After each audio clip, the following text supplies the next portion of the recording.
ओम शांति। 20/11/20 की वाणी है। मीठे बच्चे, तुम अभी बिल्कुल किनारे पर खड़े हो। तुम्हें अब इस पार से उस पार जाना है। घर जाने की तैयारी करनी है। प्रश्न, कौन सी एक बात याद रखो तो अवस्था अचल अडोल बन जाएगी? उत्तर, पास्ट इज पास्ट। बीती का चिंतन नहीं करना है, आगे बढ़ते जाना है। सदा एक की तरफ देखते रहो तो अवस्था अचल अडोल हो जाएगी। तुमने अब कलयुग की हद छोड़ दी, फिर पिछाड़ी की ओर क्यों देखते हो? उसमें बुद्धि जरा भी न जाए। यही है सूक्ष्म पढ़ाई। ओम शांति। दिन बदलते जाते हैं, टाइम पास होता जाता है। विचार करो, सतयुग से लेकर टाइम पास होते होते अभी आकर कलयुग के भी किनारे पर खड़े हैं। यह सतयुग, त्रेता, द्वापर, कलयुग का चक्र भी जैसे कि मॉडल है। सृष्टि तो बड़ी लंबी चौड़ी है, उसके मॉडल रूप को बच्चों ने जान लिया है। अब कलयुग पूरा होता है। सतयुग से लेकर चक्र लगाए कलयुग के अंत में किनारे पर आकर ठहरना चाहिए। समझना चाहिए, टिक टिक होती रहती है, ड्रामा फिरता रहता है। बाकी क्या हिसाब रहा होगा? जरा सा रहा होगा, आगे पता नहीं था। अभी बाप ने समझाया है, बाकी कोना आकर रहा है। इस दुनिया से उस दुनिया में जाने का अभी बाकी थोड़ा समय है। यह ज्ञान भी अभी मिला है। हम सतयुग से लेकर चक्र लगाते लगाते अब कलयुग अंत में आकर पहुंचे हैं। अब फिर वापस जाना है। आने का और निकलने का गेट होता है ना, यह भी ऐसे है। बच्चों को समझाना चाहिए, बाकी थोड़ा किनारा है। यह पुरुषोत्तम संगम युग है ना। अभी हम किनारे पर हैं, बहुत थोड़ा समय है। अब इस पुरानी दुनिया से ममत्व निकालना है। अब तो नई दुनिया में जाना है। समझानी तो बड़ी सहज मिलती है, यह बुद्धि में रखना चाहिए। चक्र बुद्धि में फिरना चाहिए। अभी तुम कलयुग में नहीं हो, तुमने इस हद को छोड़ दिया है। फिर उस तरफ वालों को याद क्यों करना चाहिए, जबकि छोड़ दिया है पुरानी दुनिया को। हम पुरुषोत्तम संगम युग पर हैं, फिर पिछाड़ी में देखे भी क्यों? बुद्धि योग विकारी दुनिया से क्यों लगाएं? यह बड़ी सूक्ष्म बातें हैं। बाबा जानते हैं, कोई कोई तो रुपए से एक आना भी समझते नहीं है। सुना और भूल जाते हैं। तुमको पिछाड़ी तरफ नहीं देखना है, बुद्धि से काम लेना है ना। हम पार निकल गए, फिर पिछाड़ी में देखें ही क्यों? Past is past. बाप कहते हैं, कितनी महीन बातें समझाते हैं, फिर भी बच्चों का कांध पिछाड़ी में क्यों लटका रहता है? कलयुग तरफ लटका हुआ है। बाप कहते हैं, कांध इस तरफ कर दो। वह पुरानी दुनिया तुम्हारे काम की चीज नहीं है। बाबा पुरानी दुनिया से वैराग्य दिलाते हैं।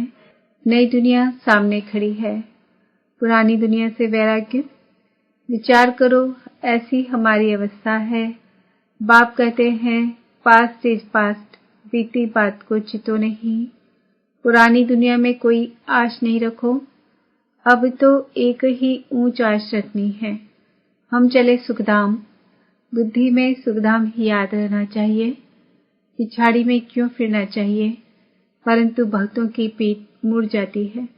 तुम अभी हो पुरुषोत्तम संगम युग पर। पुरानी दुनिया से किनारा कर लिया है, यह समझ की बात है ना। कहाँ ठहरना नहीं है, कहाँ देखना नहीं है। बीती को याद नहीं करना है। बाप कहते हैं, आगे बढ़ते जाओ, पिछाड़ी को नहीं देखो। एक तरफ ही देखते रहो, तब ही अचल स्थिर अडोल अवस्था रह सकती है। उस तरफ देखते रहेंगे तो पुरानी दुनिया के मित्र संबंधी आदि याद पड़ते रहेंगे। नंबर बार तो है ना। आज देखो तो बहुत अच्छा चल रहा है, कल गिरा तो दिल एकदम हट जाती है। ऐसी ग्रहचारी बैठ जाती है, जो मुरली सुनने पर भी दिल नहीं होती। विचार करो, ऐसे होता है ना। बाप कहते हैं, तुम अभी संगम पर खड़े हो तो रुख आगे रखना चाहिए। आगे है नई दुनिया, तब ही खुशी होगी। अब बाकी बहुत समीप किनारे पर हैं। कहते हैं ना, अभी तो अपने देश के झाड़ देखने में आते हैं। आवाज करो तो झटपट सुनेंगे। तुम याद करते हो और देवताएं आ जाते हैं। आगे थोड़े ही आते थे। सूक्ष्म वतन में ससुर घर वाले आते थे क्या? अब तो पियर घर और ससुर घर वाले जाकर मिलते हैं। फिर भी बच्चे चलते चलते भूल जाते हैं। बुद्धि योग पिछाड़ी में हट जाता है। बाप कहते हैं, तुम सबका यह अंतिम जन्म है। तुम्हें पीछे नहीं हटना है, अब पार होना है। इस तरफ से उस तरफ जाना है। मौत भी नजदीक होता जाता है। बाकी सिर्फ कदम भरना है। नाव किनारे आती है तो उस तरफ कदम उठाना पड़ता है ना। तुम बच्चों को खड़ा होना है किनारे पर। तुम्हारी बुद्धि में है, आत्माएं जाती है अपने स्वीट होम। यह याद रहने से भी खुशी तुमको अचल अडोल बना देगी। यह विचार सागर मंथन करते रहना है। यह है बुद्धि की बात। हम आत्मा जा रही हैं। अब बाकी नजदीक षट पंथ पर हैं। बाकी थोड़ा समय है। इसको ही याद की यात्रा कहा जाता है। यह भी भूल जाते हैं। चार्ट लिखना भी भूल जाते हैं। अपने दिल पर हाथ रखकर देखो। बाबा जो कहते हैं कि अपने को ऐसे समझो, हम नजदीक षट पंथ पर खड़े हैं। ऐसी अवस्था हमारी है। बुद्धि में एक बाबा ही याद हो। बाबा याद की यात्रा भिन्न भिन्न प्रकार से सिखलाते रहते हैं। इस याद की यात्रा में ही मस्त रहना है। बस अब हमको जाना है। यहाँ है सब झूठे संबंध, सच्चा सत्युग का संबंध है। अपने को देखो, हम कहाँ खड़े हैं। सत्युग से लेकर बुद्धि में यह चक्र याद करो। तुम स्वदर्शन चक्रधारी हो ना। सत्युग से लेकर चक्र लगाए आकर किनारे पर खड़े हुए हो। षटपंथ हुआ ना। कहीं तो अपना टाइम बहुत व्यर्थ गवाते रहते हैं। 5-10 मिनट भी मुश्किल याद में रहते होंगे। स्वदर्शन चक्रधारी तो सारा दिन बनना चाहिए। ऐसे तो है नहीं। बाबा भिन्न भिन्न तरीके से समझाते हैं। आत्मा की ही बात है। तुम्हारी बुद्धि में चक्र फिरता रहता है। बुद्धि में यह याद क्यों नहीं रहनी चाहिए? अभी हम किनारे पर खड़े हैं। यह किनारा बुद्धि में क्यों नहीं याद रहता है? जबकि जानते हो हम पुरुषोत्तम बन रहे हैं। तो जाकर किनारे पर खड़े रहो। जो मुआफिक चलते ही रहो। क्यों नहीं यह प्रैक्टिस करते हो? क्यों नहीं चक्र बुद्धि में आता है? यह स्वदर्शन चक्र है ना। बाबा शुरू से लेकर सारा चक्र समझाते रहते हैं। तुम्हारी बुद्धि सारा चक्र लगाए आकर किनारे पर खड़ी रहनी चाहिए।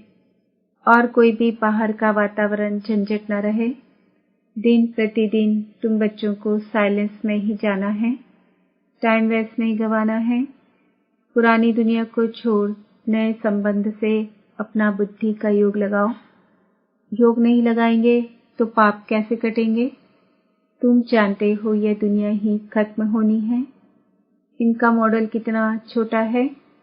5000 वर्ष की दुनिया है। अजमेर में स्वर्ग का मॉडल है, परंतु किसको स्वर्ग याद आएगा क्या? वह क्या जाने स्वर्ग से। समझते हैं स्वर्ग तो 40,000 वर्ष के बाद आएगा। बाप तुम बच्चों को बैठ समझाते हैं। इस दुनिया में कामकाज करते बुद्धि में ये याद रखो कि यह दुनिया तो खत्म होने वाली है। अब जाना है। हम पिछाड़ी में खड़े हैं।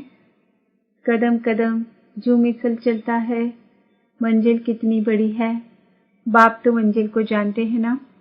बाप के साथ दादा भी इकट्ठा है। वह समझाते हैं तो क्या यह नहीं समझा सकते? यह भी सुनते तो है ना। क्या यह ऐसे ऐसे विचार सागर मंथन नहीं करता होगा? बाप तुमको विचार सागर मंथन करने की पॉइंट सुनाते रहते हैं। ऐसे नहीं कि बाबा बहुत पिछाड़ी में हैं। अरे यह तो दुम लटका हुआ है, फिर पिछाड़ी में कैसे होगा? यह सब गुह्य बातें धारण करनी है, गफलत छोड़ देनी है। बाबा के पास 2-2 वर्ष के बाद आते हैं। क्या यह याद रहता होगा कि हम नजदीक किनारे पर खड़े हैं, अभी जाना है? ऐसी अवस्था हो जाए तो बाकी क्या चाहिए? बाबा ने यह भी समझाया है, डबल सिर ताज यह सिर्फ नाम है, बाकी लाइट का ताज कोई वहां रहता नहीं है। यह तो पवित्रता की निशानी है। जो भी धर्म स्थापक है उनके चित्रों में लाइट जरूर दिखाते हैं, क्योंकि वह वाइसलेस सतो प्रधान है, फिर रजो तमो में आते हैं। तुम बच्चों को नॉलेज मिलती है, उसमें मस्त रहना चाहिए। बाबा ने यह भी समझाया है, डबल सिर ताज यह सिर्फ नाम है, बाकी लाइट का ताज कोई वहां रहता नहीं है। यह तो पवित्रता की निशानी है। जो भी धर्म स्थापक है उनके चित्रों में लाइट जरूर दिखाते हैं, क्योंकि वह वाइसलेस सतो प्रधान है, फिर रजो तमो में आते हैं। तुम बच्चों को नॉलेज मिलती है, उसमें मस्त रहना चाहिए। भल तुम हो इस दुनिया में, परंतु बुद्धि का योग वहां लगा रहे। इनसे भी तोड़ तो निभाना है। जो इस कुल के होंगे वह निकल आएंगे, सैपलिंग लगना है। आदि सनातन देवी देवता धर्म वाले जो होंगे वह जरूर आगे पीछे आएंगे। पिछाड़ी में आने वाले भी आगे वालों से तीखे जाएंगे। यह पिछाड़ी तक होता रहेगा। वह पुरानों से तीखे कदम बढ़ाएंगे। सारा इम्तिहान है याद की यात्रा का। बलदेवी से आए हैं, याद की यात्रा में लग जाएं और सब धंधा धोरी छोड़ इस यात्रा में बैठ जाएं। भोजन तो खाना ही है। अच्छी रीति याद में रहें तो इस खुशी जैसी खुराक नहीं। यही तात लगी रहेगी। अभी हम जाते हैं। 21 जन्मों का राज्य भाग्य मिलता है। लॉटरी मिलने वाले को खुशी का पारा चढ़ जाता है ना। तुमको बहुत मेहनत करनी है। इसको ही अंतिम अमूल्य जीवन कहा जाता है। याद की यात्रा में बहुत मजा है। हनुमान भी पुरुषार्थ करते करते स्थैर्य बनाना। बम्बोर को आग लगी, रावण का राज्य जल गया, यह एक कहानी बना दी है। बाप यथार्थ बात पैट समझाते हैं। रावण राज्य खलास हो जाएगा। स्थैर्य बुद्धि इसको कहा जाता है। बस अब षटपंथ है, हम जा रहे हैं। इस याद में रहने का पुरुषार्थ करो, तब खुशी का पारा चढ़ेगा। आयु भी योग बल से बढ़ती है। तुम अभी दैवी गुण धारण करते हो, फिर वह आधा कल्प चलती है। इस एक जन्म में तुम इतना पुरुषार्थ करते हो, जो तुम जाकर ये लक्ष्मी नारायण बनते हो। तो कितना पुरुषार्थ करना चाहिए। इसमें गफलत व टाइम वेस्ट नहीं करना चाहिए। जो करेगा सो पाएगा। बाप शिक्षा देते रहते हैं।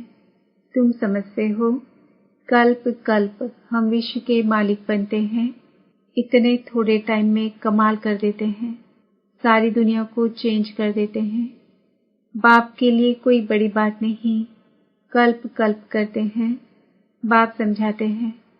चलते फिरते खाते पीते अपना बुद्धि योग बाप से लगाओ। यह गुप्त बात बाप ही बच्चों को बैठ समझाते हैं। अपनी अवस्था को अच्छी रीति जमाते रहो, नहीं तो ऊंच पद नहीं पाएंगे। तुम बच्चे नंबरवार पुरुषार्थ अनुसार मेहनत करते हो। समझते हो अभी तो हम किनारे पर खड़े हैं, फिर पिछाड़ी में हम क्यों देखें। आगे कदम बढ़ते रहते हैं। इसमें अंतर्मुखता बहुत चाहिए। इसलिए कछुए का भी मिसाल है। यह मिसाल आदि सब तुम्हारे लिए है। सन्यासी तो है ही हठ योगी, वह तो राजयोग सिखला ना सके। वो लोग सुनते हैं तो समझते हैं। यह लोग हमारी इंसल्ट करते हैं, इसलिए यह भी युक्ति से लिखना है। बाप बिगर राजयोग कोई सिखला ना सके, इनडायरेक्ट बोला जाता है, तो ख्याल ना हो। युक्ति से चलना होता है ना।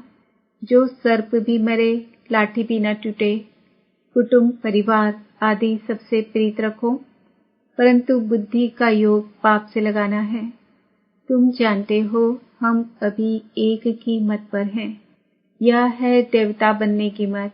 इसको ही अद्वैत मत कहा जाता है। बच्चों को देवता बनना है। कितना बार तुम बने हो? अनेक बार।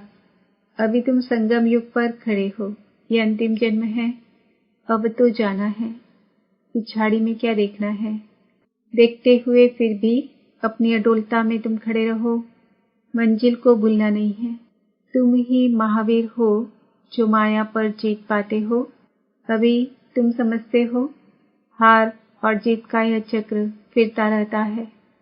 कितना वंडरफुल ज्ञान है बाबा का। यह पता था क्या कि अपने को बिंदी समझना है? इतनी छोटी सी बिंदी में सारा पाठ नूंधा हुआ है। जो चक्र फिरता रहता है बहुत वंडरफुल है। वंडर कह छोड़ना ही पड़ता है। अच्छा, मीठे मीठे सिकील दे बच्चों प्रति माता पिता बाप दादा का याद प्यार और गुड मॉर्निंग। रूहानी बाप की रूहानी बच्चों को नमस्ते। हम रूहानी बच्चों की रूहानी बाप दादा को याद प्यार, गुड मॉर्निंग, नमस्ते, ओम शांति। धारणा के लिए मुख्य सार, पीछे मुड़कर नहीं देखना है। किसी भी बात में ठहर नहीं जाना है। एक पाप की तरफ देखते हुए अपनी अवस्था एक रस रखनी है। बुद्धि में याद रखना है कि अभी हम किनारे पर खड़े हैं। घर जाना है। गफलत छोड़ देनी है। अपनी अवस्था जमाने की खूब मेहनत करनी है। वरदान, विहंग मार्ग की सेवा द्वारा विश्व परिवर्तन के कार्य को संपन्न करने वाले सच्चे सेवाधारी भव। विहंग मार्ग की सेवा करने के लिए संगठित रूप में रूप और बसंत, इन दो बातों का बैलेंस चाहिए। जैसे बसंत रूप से एक समय पर अनेक आत्माओं को संदेश देने का कार्य करते हो, ऐसे ही रूप अर्थात याद बल द्वारा, श्रेष्ठ संकल्प के बल द्वारा विहंग मार्ग की सर्विस करो। इसकी भी इन्वेंशन निकालो। साथ साथ संगठित रूप में दृढ़ संकल्प से पुराने संस्कार, स्वभाव व पुरानी चलन के तिल व जो यज्ञ में स्वाहा करो, तब विश्व परिवर्तन का कार्य संपन्न होगा अथवा यज्ञ की समाप्ति होगी। स्लोगन, बालक और मालिकपन के बैलेंस से प्लान को प्रैक्टिकल में लाओ। आज का सुमान है, मैं आत्मा सच्ची सेवाधारी हूँ। ओम शांति।